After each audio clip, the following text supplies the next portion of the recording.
আপনি কি জানেন আপনার জীবনে আপনার আসল জীবনসাথী কে হন? মাতা পিতা, ভাই বোন, স্বামী স্ত্রী? না, আপনার আসল জীবনসাথী হল আপনার শরীর। সেই শরীর যার দিকে আপনি কখনো নজরই দেন না, ঠিক কি না? এবার যে মানুষ এই রহস্য বুঝতে পারেন তার জীবন এমনি শুভ হয়ে যায়। আপনি নিজেই দেখুন না, সে সংসারের মঙ্গলই করা হোক বা সত্যের রক্ষা করা হোক, তা সে শত্রুর সাথে যুদ্ধ করা হোক বা মিত্রকে রক্ষা করা হোক, এই শরীরই তো কাজে আসে। তপস্যাতে, বলিদানে, পরিশ্রমে এই শরীরই হলো আধার, ঠিক কিনা? তাই আমাদের কর্তব্য হলো যে আমরা যেন নিজের শরীরের যত্ন নিই। আমরা কি খাই, আমাদের কি খাওয়া উচিত, এটা যেন বুঝি। কোনটা সুপাচ্য আর কোনটা নয়, এটা যেন বুঝি। কারণ যেমন হবে অন্ন, মনও তেমনই হবে। যত ভালো অন্ন তত ভালো মন। আর সুস্থ শরীর হলো সুস্থ মনের আধার, এ কথা অবশ্যই মনে রাখবেন। আর যদি মন সুস্থ থাকে তাহলে সকল শুভ উদ্দেশ্য পূর্ণ হবে। তাহলে আসুন আর আমার সাথে ভালোবেসে বলুন, রাধা রাধা। সাফল্য খুব সহজ এক শব্দ। এটা হলো সেই সব শব্দের মধ্যে অন্যতম যা মানুষ একটু বুঝলেই ভাবেন সব বুঝে ফেলেছি। আর যেই উনি বুঝতে পারেন সাফল্য কি, আজীবন সেই সাফল্যের পেছনেই ছুটতে থাকেন। এই সাফল্য হলো একটা খেলার মতো, যাতে মানুষ নিজের সমস্ত জীবন বাজি লাগিয়ে দেন। আর প্রত্যেক খেলার মতোই এরও কিছু নিয়ম রয়েছে। আর প্রাথমিক নিয়ম হলো, এই সাফল্য লাভ করার জন্য সাফল্য লাভ করার স্বপ্ন আপনাকে অবশ্যই দেখতে হবে আগে। হ্যাঁ, কিন্তু শুধুমাত্র স্বপ্ন দেখলেই কিছুই হবে না।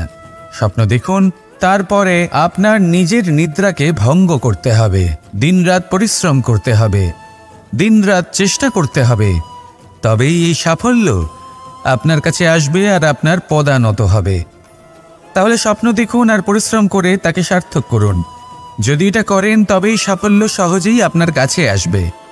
আর তখন মন প্রসন্ন হয়ে বলবে, রাধা রাধা। প্রকৃতি, নিয়তি কখনোই কারোর সাথে পক্ষপাত করে না। প্রত্যেককে জীবনদান দেয়, সমান সুযোগ প্রদান করে। এটা সেই ব্যক্তির উপরে নির্ভর করে যে সে কিভাবে তার থেকে লাভবান হয়ে উঠবে। তার নির্বাচনের উপর নির্ভর করে, তার দৃষ্টিভঙ্গির উপর নির্ভর করে, নির্ভর করে যে সে কতটা ধনাত্মক বা কতটা নেতিবাচক। দুই ধরনের মানুষ হন। এমন কিছু মানুষ হন যারা প্রত্যেক পরিস্থিতি, প্রত্যেক সমস্যা এবং বিপদে সুযোগ খুঁজে বের করেন। আর কিছু এমন মানুষ রয়েছেন যারা যে কোনো সুযোগে কোথাও না কোথাও থেকে একটা সমস্যা খুঁজে বের করেন। এবার আপনি কি চান? আপনি সুযোগ চান, তাহলে সুযোগ পাবেন। আপনি সমস্যা পেতে চান, সমস্যা তো আপনি চাইলেই খুঁজে পাবেন। চয়ন আপনারই, যে আপনি কতটা ধনাত্মক থাকতে চান, কতটা নেতিবাচক থাকতে চান। ধনাত্মক থাকুন, জীবনে সব কিছু সম্ভব হবে।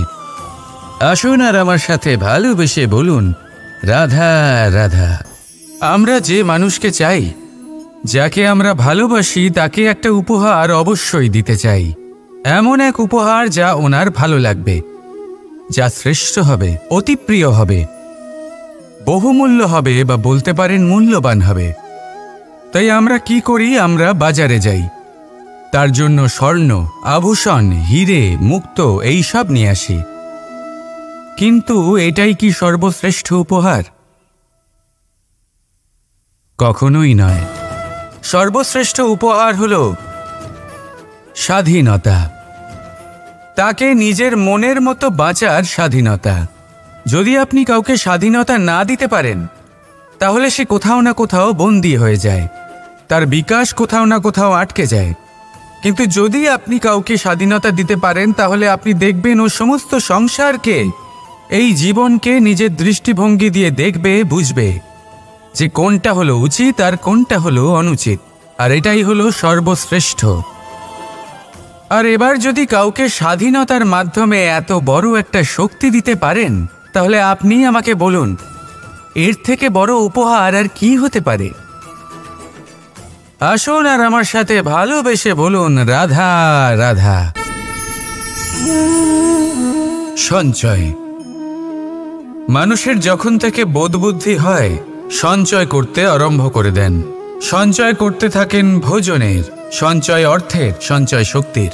নিজের জন্য করেন, নিজের পরিবারের জন্য করেন, নিজের স্ত্রীর জন্য করেন, সন্তানের জন্য করেন, সন্তানের সন্তানের জন্যও সঞ্চয় করেন। সঞ্চয় করার জন্য ওনার কাছে অনেক কারণ রয়েছে, কারণ উনি এটা ভাবেন যে এই সঞ্চিত শক্তির জন্য কেউ ওনার কোনো ক্ষতি করতে পারবে না। মানুষ ভুলে যান একটা গুরুত্বপূর্ণ কথা, এই সত্য, উনি এই সংসারে খালি হাতেই এসেছিলেন আর এখান থেকে ওনাকে খালি হাতেই যেতে হবে। যা এখানকার তা এখানেই থেকে যাবে। আর যদি কিছু ওনার সাথে যায় তা হলো ওনার কর্ম, আর কিচ্ছু নয়।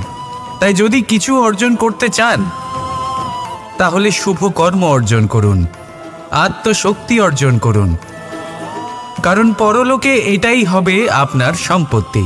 তাহলে কি এটা আপনি অর্জন করতে চান না? আসুন আর আমার সাথে ভালোবেসে বলুন, রাধা রাধা। আপনি কি কখনো একজন মালিকে একটা বাগানের যত্ন নিতে দেখেছেন? যদি কখনো একটা গাছে উই ধরে যায়, মালি তখন শুধু সেই গাছের নয়, সমস্ত বাগানের চিকিৎসা করায়। আপনারা হয়তো বলবেন, এ কেমন মূর্খতা? যখন উই একটা গাছে লেগেছে সমস্ত বাগানের চিকিৎসা কেন করাতে হবে? এ তো অযথা পরিশ্রম করা। কিন্তু মালি খুব ভালো করে জানে যে উই হয়তো একটা গাছে লেগেছে কিন্তু তা সমস্ত বাগানকে নাশ করে দিতে পারে। এবার মালির এই শিক্ষা, এই জ্ঞান অন্য অনেক জায়গাতে প্রযোজ্য। এই সংসারে আমরা শুধুমাত্র নিজের পরিবারের কথাই চিন্তা করি, তাদের যত্ন নিই, চেষ্টা করি যেন তারা ভালো থাকেন, সুখে থাকেন। আর সেই সময় এই সমাজের কিছু বিরোধী মনোভাব এই সমাজকে গ্রাস করে ফেলে, এই সমাজকে নষ্ট করে ফেলে, কিন্তু আমাদের নজর শুধু আমাদের পরিবারে থাকে। সেই জন্য যখন কথা ওঠে রাষ্ট্রের, দেশের, তখন তার জন্য সিদ্ধান্ত নিতে হবে, তখন তার জন্য ত্যাগ করতে হবে। আর মনে রাখবেন, যে সমস্যায় আসুক তার সমাধান পূর্ণরূপে বাঞ্ছনীয়। এই সংসারে প্রত্যেক ব্যক্তি যদি নিজের পরিবারেরও খেয়াল রাখেন এবং সমাজেরও খেয়াল রাখেন এবং সঠিকভাবে এই দেশেরও খেয়াল রাখেন, তবেই এই দেশ সম্পন্ন হতে পারবে। তাহলে আপনিও সেই প্রয়াস করুন আর আমার সাথে ভালোবেসে বলুন, রাধা রাধা। যুদ্ধ। আমরা সবসময় আমাদের জীবনের প্রত্যেকটা যুদ্ধ জয় করতে চাই। এমন কোনো যুদ্ধ নেই যে আমরা হারতে চাই, কিন্তু যুদ্ধ জয় করার জন্য সবসময় আক্রমণ করা বা শত্রুর সামনে গিয়ে দাঁড়িয়ে পড়া, তা কিন্তু সঠিক পদ্ধতি নয়। আর এটা যে সবসময় জয় এনে দেবে তাও নয়। জেতেন তিনি যিনি আগে শান্ত হয়ে শত্রুকে দেখেন, বোঝার চেষ্টা করেন, পরখ করেন, তার শক্তির সম্পর্কে অনুমান করেন, পরিকল্পনা করেন, আর তারপর বিবেক দিয়ে তার সম্মুখীন হন। কারণ শত্রু যে কেউ হতে পারে। শত্রু একজন মহাযোদ্ধা হতে পারে, আবার হতে পারে এক মহাব্যাধিও। যদি যোদ্ধা হয় তাহলে তার শক্তিকে বুঝুন, তার দুর্বলতা বুঝুন। আর যদি ব্যাধি হয় তাহলে তার ছড়ানোর কারণ বুঝুন, আর তারপর সেই কারণের উপর প্রহার করুন। রোগ মুক্ত হয়ে যাবে আর তাকে পরাস্ত করা অত্যন্ত সহজ হয়ে যাবে। মনে রাখবেন, প্রত্যেক যুদ্ধ কিন্তু সীমান্তে লড়া হয় না। কিছু যুদ্ধ এমনও হয় যাতে ঘরে বসে জয়লাভ করা সম্ভব। তাহলে আপনিও এই যুদ্ধ জিতুন আর আমার সাথে ভালোবেসে বলুন, রাধা রাধা। আপনি কি কখনো আয়না দেখেছেন? আমাদের মধ্যে এমন কে আছেন যিনি আয়না দেখেননি? সকলেই আয়না দেখেছেন, আয়নায় নিজের প্রতিবিম্বও দেখেছেন। কিন্তু কেউ কি ভেবে দেখেছেন আয়নার পেছনে কি আছে, সেই প্রতিবিম্বের পেছনে কি আছে? দেখুন, যেভাবে এটা হয়, সেই কাচের পেছনে পারদ ধাতুর একটা স্তর দেওয়া থাকে। যে কারণে আমরা যখন দেখি তখন নিজের প্রতিবিম্ব দেখতে পাই। অর্থাৎ এই কাঁচ এমনভাবে তৈরি করা হয় যে আলোর প্রকাশ যেদিক থেকে আসে সেই দিকেই আবার ফিরে যায়। সেই জন্যই এটাকে আয়না বলা হয়। এটাই হলো সবার জীবনেরও সত্য। যদি আমরা আমাদের সম্পূর্ণ মনোযোগ শুধু লক্ষ্যের দিকে কেন্দ্রীভূত করি, এদিক ওদিক বিক্ষিপ্ত না হই, তাহলে না শুধু আমরা নিজের লক্ষ্য প্রাপ্তিতে সফল হব, বরং আমরা অন্যের পথপ্রদর্শক হিসেবেও সাফল্য পাব। তাহলে আপনি কি হতে চাইবেন এমন একজন ব্যক্তি? সিদ্ধান্ত আপনার। রাধা রাধা।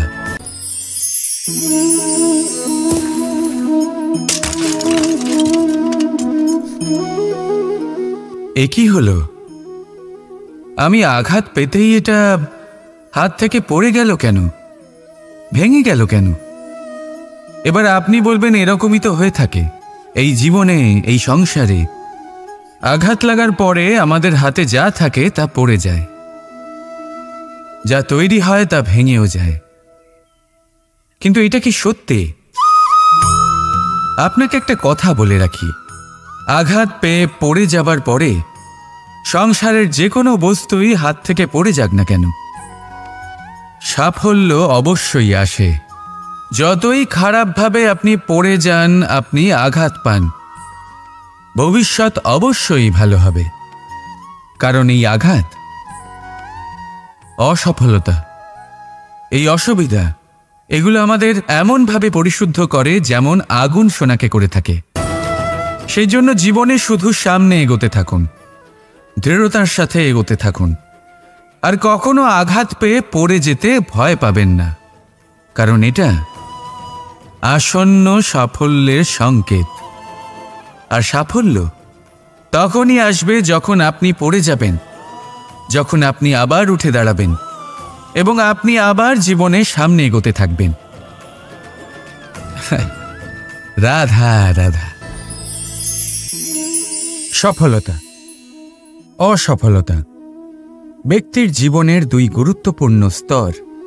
প্রত্যেক ব্যক্তি সর্বদা সফল থাকতে পারেন না, প্রত্যেক ব্যক্তি সর্বদা অসফল থাকতে পারেন না। এবার এই দুই যখনই আসে, কিছু দিয়েও যায়, আবার কিছু নিয়েও যায়। যখন অসফলতা আসে তখন তা আপনাকে সাহস দেয়, আপনাকে ধৈর্যশীল বানায়, আপনার মনোবল বাড়িয়ে তোলে, কিন্তু আপনার প্রসন্নতা নিয়ে যায়। যখন সফলতা আসে তখন তা আপনাকে প্রসন্নতা দেয়, বিশ্বাস দেয়, বিনম্রতা নিয়ে যায়। এবার অসফল হবার পরে ধৈর্যশীল হওয়া, এই সাহস জাগিয়ে তোলা,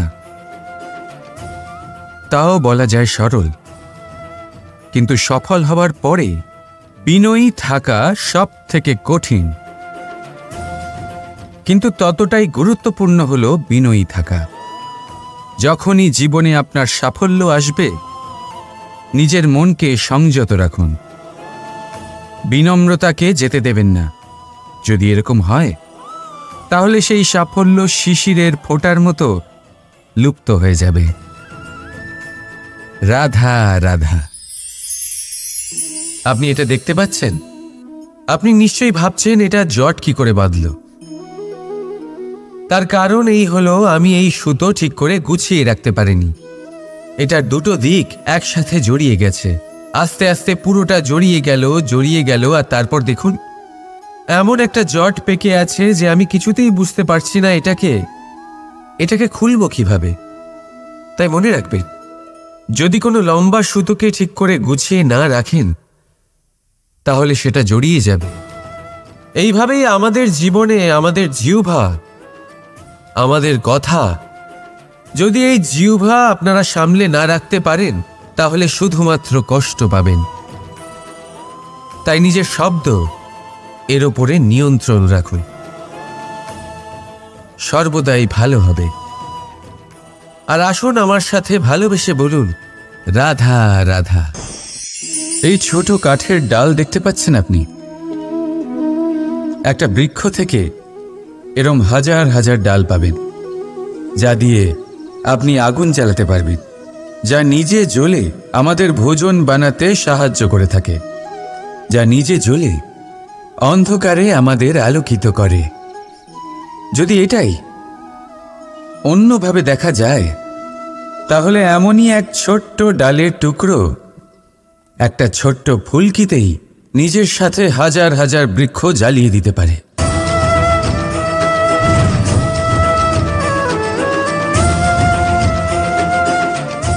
পার্থক্য কোথায়?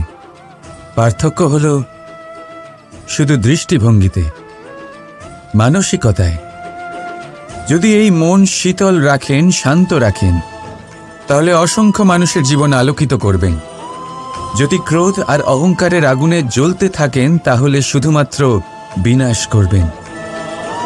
সিদ্ধান্ত আপনার। রাধা রাধা। একটি পিঁপড়ের আয়ু অত্যন্ত কম হয়, 2 দিন বা খুব বেশি হলেও 1 সপ্তাহ, ব্যাস। কত কম ভোজনের দরকার পড়ে ওদের, কিন্তু তাও সে চলতে থাকে, কর্ম করতেই থাকে। আগামী প্রজন্মের স্বাচ্ছন্দ্যের জন্য কখনো থেমো না, কর্ম করে যাও, চলতেই থাকো। কিছু না পেলেও পথ চলায় পারদর্শী হয়ে উঠবে। লক্ষ্যে না পৌঁছলেও একজন ভালো যাত্রী হতে পারবে। তাই ভালোবেসে বলো, রাধা রাধা। কিছু পাখিদের লক্ষ্য করি আমি, জীবন ভোর বাসা বানাতে থাকে। এখান থেকে ডাল কুড়িয়ে, ওখান থেকে পাতা কুড়িয়ে, সর্বদা এই কাজেই ব্যস্ত থাকে যাতে নিজের বাসা বানাতে পারে।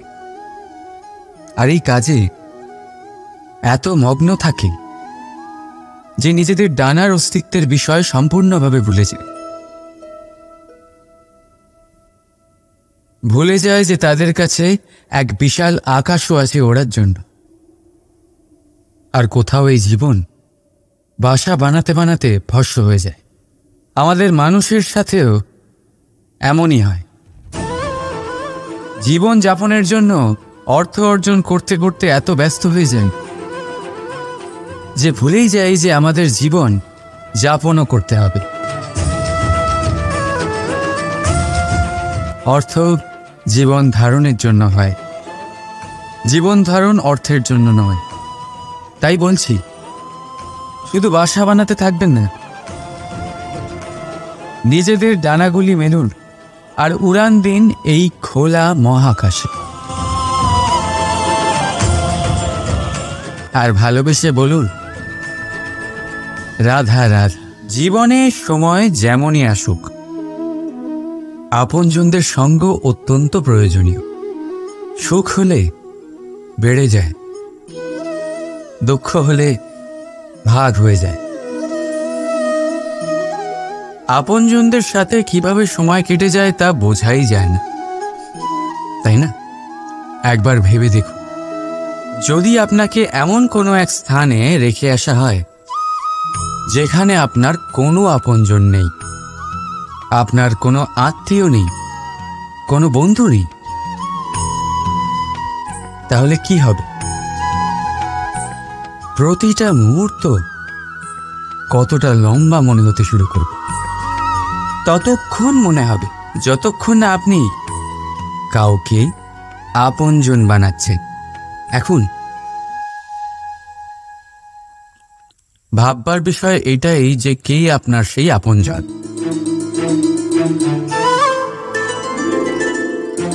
সেই আত্মীয় যার সাথে আপনার রক্তের বন্ধন,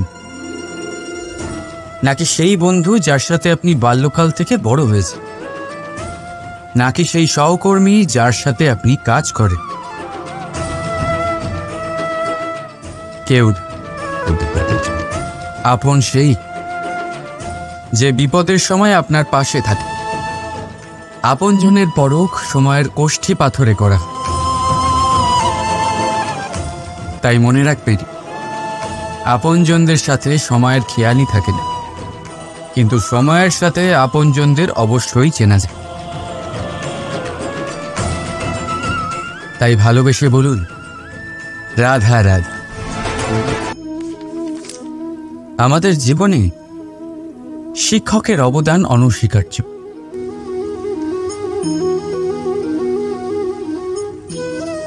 শিক্ষক যিনি আমাদের জীবন ধারণের প্রয়োজনীয় শিক্ষা দেন, জীবন যাপন শেখান, আর মৃত্যুর পরেও কিভাবে সুনাম বজায় থাকবে তা শেখান। কিন্তু যদি কেউ এই প্রশ্ন করে যে আমাদের জীবনে সবচেয়ে বড়, সবচেয়ে গুরুত্বপূর্ণ শিক্ষক কে, তাহলে কেউ বলবেন মা। কারণ এই সংসারে মায়ের থেকে বেশি শিক্ষা আর কে দিতে পারেন। কেউ বলবেন অধ্যাপক, কারণ অধ্যাপকই আমাদের অস্ত্র আর শাস্ত্রের শিক্ষা দেন। আবার কেউ বলবেন বন্ধু, কিন্তু এই তিনজনের মধ্যে একটা মিল আছে। এরা প্রথমে আপনাকে শেখান আর তারপর আপনাদের পরীক্ষা নিয়ে দেখেন যে আপনি কি শিখেছেন। কিন্তু বাস্তবে সবচেয়ে গুরুত্বপূর্ণ শিক্ষক হলেন তিনি, যিনি এর বিপরীত করেন, যিনি প্রথমে আপনার পরীক্ষা নেন, তারপর আপনাকে শেখান। নাকি বলবো পরীক্ষা দিতে দিতে আপনি নিজেই শিক্ষা লাভ করেন। এই শিক্ষক হল অভিজ্ঞতা।